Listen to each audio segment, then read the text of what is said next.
ఉదాహరణ చెప్తాను. మీ అందరికీ తెలిసిన విషయం. కోతి తన పిల్లని ఎలా హత్తుకుంటుంది చెప్పండి?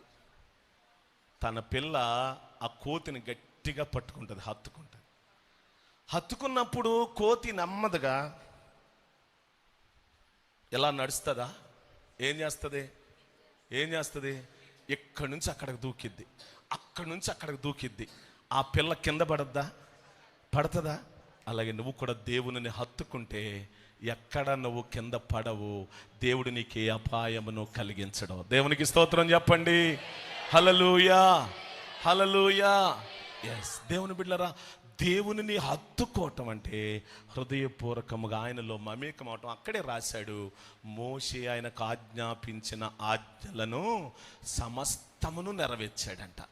ఆజ్ఞలను పాటించటమే ఆయనను హత్తుకోవటం, ఆయనను వెంబడించటమే ఆయనను